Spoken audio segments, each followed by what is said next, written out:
to Between a Hot Mess and a Therapist, your not so typical self-help podcast for therapists, healers, and helpers. I'm your host, Shauna Lovin, a seasoned therapist with a rebellious spirit. This season, we are redefining freedom, fulfillment, and stability without burning out, self-doubt, or playing by the rules of a broken system. We are cutting through the noise and exploring what it means to truly live life on your terms, not by what society expects of us. No more chasing an illusion of success that leaves you drained, because we are embracing the beautiful messiness, the sometimes chaotic journey we call life. So grab your favorite beverage, get comfy, and let's dive in. Welcome back to another episode of Between a Hot Mess and a Therapist. Today's episode is actually inspired by a conversation that I keep hearing come up among like healers and helpers and therapists. And that's just kind of where these thoughts come from. So let's get into it. You know that feeling, scrolling on your phone, and you notice that the group chat moved on without you. Or someone posted pictures and you weren't in it. But suddenly you're thinking, wait, did I miss something? Was I even a part of this? Do you realize that you spend your whole career helping people navigate rejection, belonging, and boundaries? And now it's actually happening to you. And it really hurts. Midlife friendships, they're weird. They started with proximity, the playground, school, work projects, kids' sports, whatever. They really didn't involve you to begin with. You bonded over some shared chaos and routines, but slowly the glue starts to dissolve. And you're noticing the cracks. And at first it may be super subtle and you're like not included in that brunch or that hike. Or you didn't get the context of the inside joke. Sometimes it's super obvious. Everyone else seems, to be super well connected while you're standing on the outside. Midlife friendships aren't built on pure choice. They're often built on convenience, shared schedules, kids' activities, and work proximity. You know your work husband because everybody got one. And when those external anchors shift or dissolve, the foundation starts to shift and crack. Suddenly, the texts you used to get don't come. The weekend meetups disappear. You realize that your spouse or your family has become your primary source of companionship. And it's lonely. Yes, you love your peeps, but you also need connection and interactions with other humans for a change in energy. For therapists, healers, and helpers, this whole thing of shifting just hits us differently. We know the dynamics. We can see the patterns, the attachment styles, and the unspoken rules from a mile away. But knowing intellectually doesn't buffer the sting or our own emotional capacity around it. You feel it. The mix of hurt, confusion, the quiet shame that maybe you aren't doing friendship well enough. Maybe you misread cues, maybe you didn't give enough, or maybe you gave too much. Because we're trained to analyze, we rationalize everything. Instead of having a moment of silence or crying about it, we turn it into a case study in human behavior rather than naming the raw feelings. Like, I feel left out. I feel invisible. Or I feel like I'm less than. Just call it what it is. The mind can explain, but the heart still aches. You might even catch yourself replaying the scenarios or spiraling in thoughts like, why wasn't I invited? What is it something I said? Is it something I did, or did I overstep? So every interaction gets like this dissection. Every non-invite feels like a mirror reflecting some kind of inadequacy. The reality is that friendship in midlife is more than fluid than we would want to really admit. People drift, interests change, priorities shift, but the way helpers experience it, we internalize it, we overanalyze it, and we self-blame. This is what makes this so uniquely painful.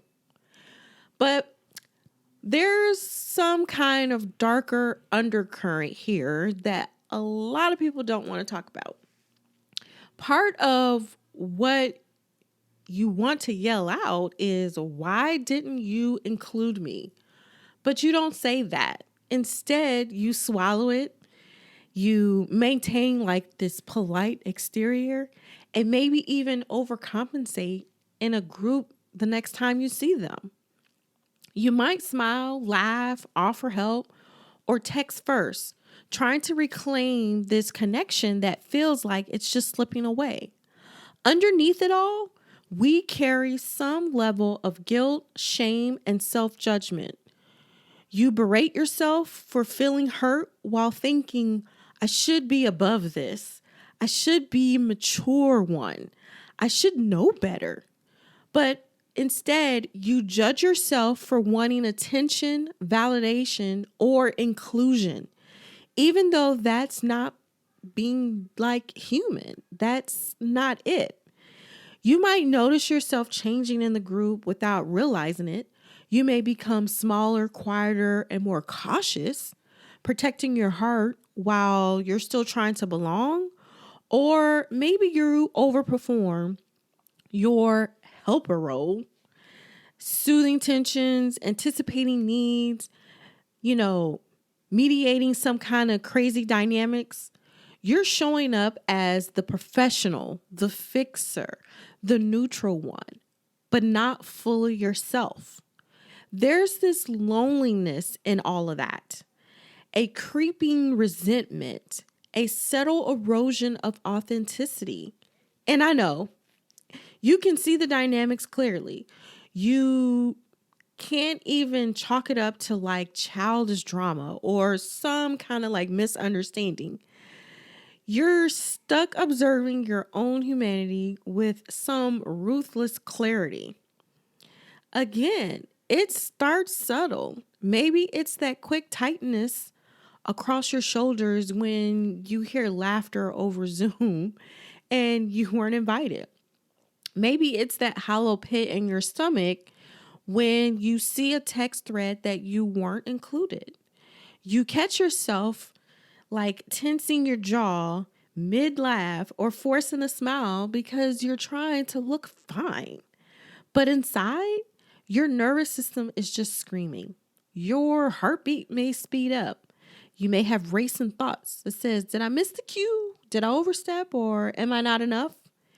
Every tiny interaction now carries weight because your system is primed for a threat, a social threat. And it's exhausting because your body doesn't know that this is just friendship dynamics. It's not survival in the jungle either.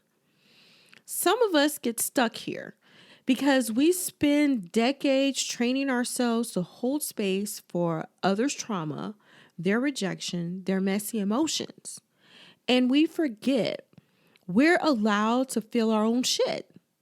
So if you're constantly rationalizing, excusing, over-explaining, it may be your nervous system telling you that you need to care for yourself. And let's be honest, noticing the exclusion is painful, but stepping back and slowing down feels even scarier. You want to belong. You don't want to seem petty or jealous. You can't stop analyzing. But as a therapist or a helper, you always look for meaning, patterns, and some kind of lesson in everything. So the messy middle is like this liminal space where you're in the group physically or digitally, but emotionally, you're neither in or out. You catch yourself showing up enough to be seen, not enough to feel exposed. You overtext, you over offer, and you over explain. And yet, none of it hits the real need, which is authentic human connection. And no one talks about how we feel guilty or for wanting more. You feel selfish for needing validation or presence. And the only way that you can deal with this is sometimes we just have to sit there, the messy, frustrated, insecure, noticing the discomfort without needing to fix it. This is the fire you walk through, the place where transformation actually begins.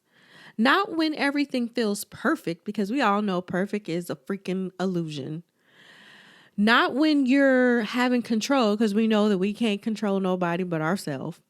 But right here in this discomfort, honoring that your need to belong is valid and your way of showing up doesn't have to erase your humanity. The shift doesn't have to happen in some grand gesture either. It happens in these micro decisions, like choosing authenticity over performative friendliness, presence over functioning, honesty over hiding behind the neutral professionalism. You pause before you rely to the next invite. You notice that you actually want connection, laughter, shared vulnerability, not approval and not validation. You stop excusing behavior that drains you. Stop overgiving to cover your own discomfort.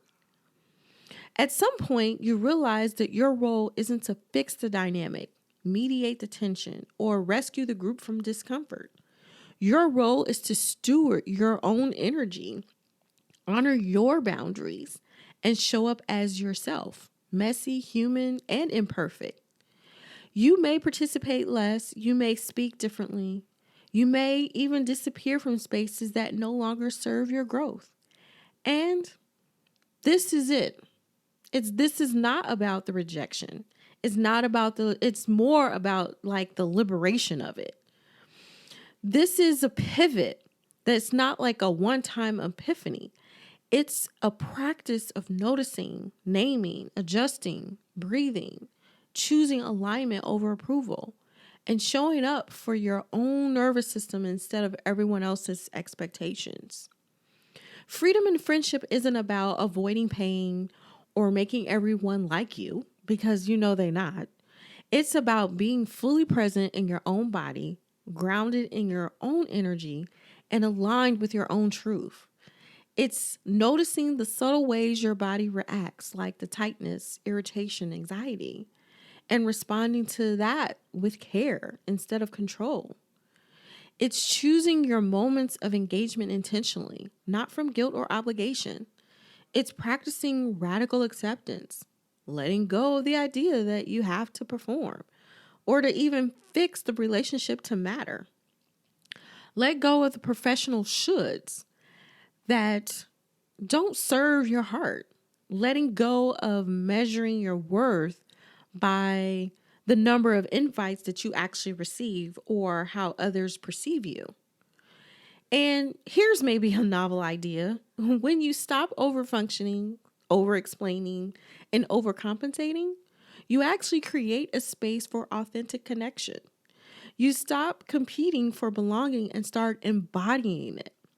You show up grounded, present, and magnetic, not because you're perfect, but because you are fully and unapologetically you. This work doesn't just improve your friendships.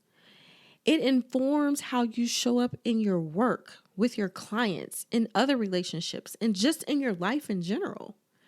You model for clients, colleagues, and loved ones that it's possible to be human, present, and whole without sacrificing your boundaries, energy, or authenticity. So if this landed with you, I want to hear from you. I want to know, how have you noticed friendship shifting in your midlife? How do you show up now? Is it the same or is it different? Hit reply, DM, send me a comment, something. just because I want to hear your experience. And if you want to see how your energetic blueprint can support navigating belonging, connection, boundaries, make sure you download your human design chart. And if you want to go deeper, there's a human design reading available as well. So let's start understanding your energy so that because it's the ultimate guide for fully being present in your friendships, your work, and in your life. I hope this was helpful. Until next time. There you have it, my friends. Another episode in the books. Remember, it's okay to be a hot mess sometimes. It's all a part of the journey we call life. Until next time, stay rebellious, stay authentic, and keep embracing the beautiful messiness of life. Want to learn more about your unique energetic blueprint? Make sure you download your free chart and learn how it can help you make choices that are aligned with who you are and not who society expects you to be. Please visit shauna11lpcs.com for more information. Anything mentioned in today's episode will be linked in the show notes. And if you enjoyed today's episode, make sure you subscribe, you share with a friend, leave a review, and keep coming back for more.